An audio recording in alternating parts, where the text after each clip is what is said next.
Pariaman merupakan salah satu kota yang ada di Provinsi Sumatera Barat. Kota ini memiliki luas 73.036 km persegi. Kota ini merupakan hasil dari pemekaran dari Kabupaten Padang Pariaman yang mana melakukan pemekaran pada 2 Juli 2002. Ya, kota ini baru saja beranjak dewasa. Secara administrasi, kota ini terdiri dari 4 kecamatan, yaitu Kecamatan Pariaman Utara, Kecamatan Pariaman Tengah, Kecamatan Pariaman Timur, dan juga Kecamatan Pariaman Selatan. Kota Pariaman merupakan salah satu dari 2 kota di Sumatera Barat yang melaksanakan sistem desa. Jika wilayah lain, kota dan kabupaten lain itu menerapkan sistem nagari, sedangkan di Pariaman menerapkan sistem desa.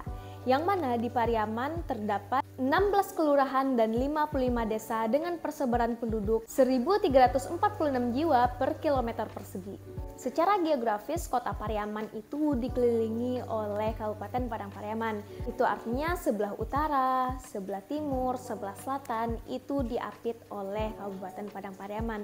Sedangkan di sebelah barat, kota Pariaman sendiri berbatasan langsung dengan Samudra Hindia. Itu artinya kondisi dari kota Pariaman sangat dipengaruhi oleh letak geologis Indonesia, yang mana memiliki lempeng aktif tektonik yang sewaktu-waktu bisa bergerak, menimbulkan gempa bumi, dan juga berpotensi untuk terjadinya bencana tsunami. Dan video ini teman-teman bukan untuk menakut-nakuti warga kota Pariaman dan sekitarnya. Jika saya menakut-nakuti, itu berarti ya menakut-nakuti diri saya dong, soalnya saya juga berasal dari Kabupaten Padang Pariaman yang berbatasan langsung dengan kota Pariaman. Video ini bertujuan untuk mengedukasi, memberitahu kepada masyarakat Pariaman dan sekitarnya bahwa gempa bumi merupakan hal yang normal, merupakan hal yang lumrah terjadi di wilayah kita. Ya karena apa? Karena kita berada di wilayah yang memiliki lempeng tektonik aktif. Jadi mau tidak mau kita harus siap menghadapi itu, dan itu sudah resiko kita tinggal di sini. Gempa bumi, tsunami, gunung meletus itu merupakan bencana geologi yang mana kita tidak dapat menghindarinya. Namun kita dapat untuk meminimalisir dampak dari terjadinya bencana tersebut yang disebut dengan mitigasi bencana. Sebelum itu, izinkan saya memperkenalkan diri terlebih dahulu. Perkenalkan, nama saya Nadila Febriwaris. Saya dari mahasiswa Prodi Geografi Universitas Negeri Padang, dan video ini merupakan output dari tugas geografi mitigasi bencana. Dan sekaligus juga merupakan output dari analisis yang saya lakukan, yaitu petaan zona potensi keterpaparan bencana tsunami dengan studi kasus Kota Pariaman, Provinsi Sumatera Barat. Untuk membuat analisis ini, saya memerlukan 4 parameter dasar. Yang pertama yaitu jarak dari pantai, yang kedua itu elevasi atau ketinggian, yang ketiga itu kemiringan lereng, dan yang keempat, yang terakhir adalah jarak dari sungai. Kenapa saya memilih 4 parameter di atas? Karena 4 parameter tersebut adalah parameter dasar yang biasa digunakan untuk menganalisis dari dampak potensi keterpaparan bencana tsunami. Dan juga saya berpatokan kepada jurnal yang mana menganalisis dengan hal yang serupa dan menggunakan 4 parameter ini. Parameter yang pertama yaitu jarak dari pantai. Tentu saja teman-teman ketika mendengar gempa dengan potensi tsunami, nah hal yang pertama kita lakukan yaitu menjauh dari pantai.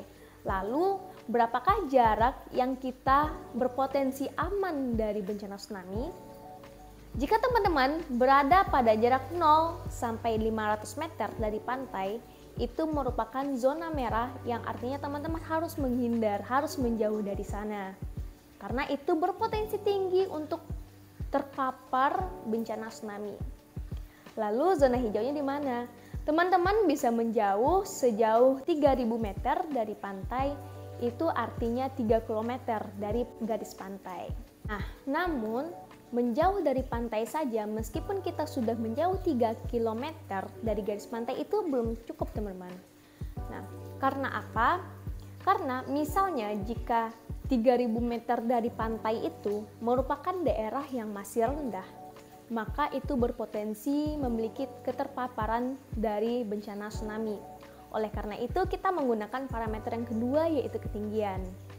Untuk ketinggian sendiri, rata-rata di kota Pariaman sebagian besar itu berada 0 sampai 10 meter dari permukaan laut. Itu artinya kurang atau sama 10 meter.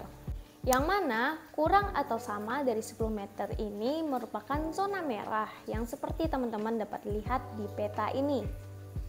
Nah, lalu di manakah tempat di Pariaman yang berpotensi aman dari bencana tsunami? Di Pariaman sendiri tidak ada wilayah yang ketinggiannya lebih dari 100 meter, yang mana lebih dari 100 meter itu merupakan zona hijau atau aman. Namun, di beberapa wilayah seperti di bagian timur Pariaman Utara seperti di Sikapa dan juga sebagian besar dari Pariaman Timur itu merupakan zona kuning yang memiliki ketinggian 26-50 meter. Jadi, jika teman-teman bermigrasi ke sana, insya Allah itu aman karena sudah cukup tinggi di zona kuning. Dan untuk zona hijau sendiri yang 50-75 meter itu teman-teman dapat temukan di Desa Sikapa. Itu memiliki ketinggian yang cukup, dapat teman-teman lihat di peta berikut ini. Tidak hanya 2 parameter di atas, ada 2 parameter lagi. Parameter yang ketiga yaitu adalah kemiringan lereng. Tentu saja kemiringan lereng itu sangat mempengaruhi dari letak ketinggian. Nah, oleh karena itu, dari peta ini, kemiringan lereng, teman-teman juga dapat mengacu kepada peta elevasi ini. Jadi teman-teman dapat bermigrasi ke daerah yang kuning, zona kuning. Seperti itu. Lalu parameter yang terakhir ini juga tidak kalah pentingnya, yaitu adalah jarak dari sungai. Lah, kenapa sungai juga ikut-ikutan? Kan tsunami itu kan di laut, di pantai. Lalu kenapa sungai? Nah, jadi teman-teman, sungai itu kan merupakan jalur tempat lewatnya air gitu ya, yang akan bermuara ke laut.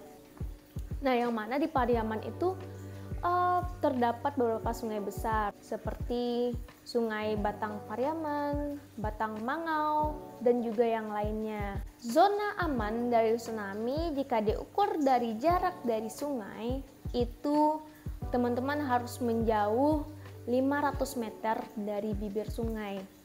Itu artinya jika teman-teman bermukim di sepanjang sungai itu misalnya, dan teman-teman mendengar bahwa di daerah itu akan berpotensi terjadinya tsunami, nah teman-teman bisa menjauh sejauh 500 meter.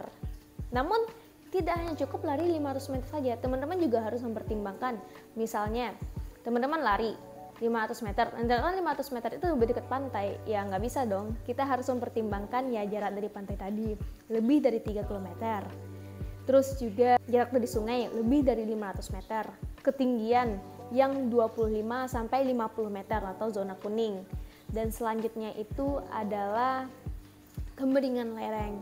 Jadi ada 4 parameter itu yang bisa teman-teman pertimbangkan jika akan mengungsi jika sewaktu-waktu terjadi bencana tsunami. Dan satu tips lagi dari saya adalah ketika teman-teman memang sekarang ini lagi marak-maraknya kabar dari BMKG, bahkan malam tadi itu saya lagi jajan di warung, terus ada bapak-bapak bilang dia iya mana tuh Gampo 8,9 tuh. Terus saya bilang benar Pak, tapi itu potensi. Ingat ya teman-teman, itu merupakan potensi yang kita tidak bisa memprediksi kapan itu terjadi, dan semoga saja tidak akan terjadi, tapi berpotensi. Karena ya tadi resiko kita tinggal di tektonik aktif, lempeng tektonik aktif. Jadi tips dari saya adalah ketika itu terjadi, teman-teman jangan terlalu panik. Habis ini pasti saya dihujat. Karena apa ya? Lah, gimana nggak panik, namanya juga bencana kan? Iya bener, panik itu normal, tapi jangan biarkan panik itu menyelimuti emosi dari teman-teman. Karena kalau misalnya udah panik, kita tidak bisa lagi mengontrol apa hal yang seharusnya kita lakukan. Jadi percuma saja jika teman-teman menerapkan dari video yang saya sharing sekarang ini, tapi ketika hari H teman-teman panik, it's normal, tapi jangan terlalu panik. Seperti itu. Dan juga guru saya juga pernah berkata bahwa di daerah yang memiliki potensi tsunami ini kita hendaknya memiliki basic skill memanjat gitu. Jadi kalau misalnya teman-teman tidak memiliki cukup waktu untuk menjauh, untuk pergi ke perbukitan gitu misalnya kan sewaktu terjadi itu pasti dari kemacetan, orang-orang panik, jalan penuh semua, dan kita nggak bisa mengendarai motor atau mobil dengan kecepatan tinggi, pasti kita berlari dong. Nah, berlari pasti membutuhkan waktu, sedangkan air itu sangat cepat teman-teman. Jadi satu caranya adalah dengan memanjat. Jadi ya kita mau tidak mau harus bisa manjat. Dan teman-teman juga harus pilih juga pohon manakah yang berpotensi aman untuk menyelamatkan diri teman-teman. Jadi seperti itu. Jadi mungkin hanya itu video dari saya, semoga bermanfaat, dan jika ada kritik dan saran silakan komen di bawah ini ya teman-teman. Terima kasih.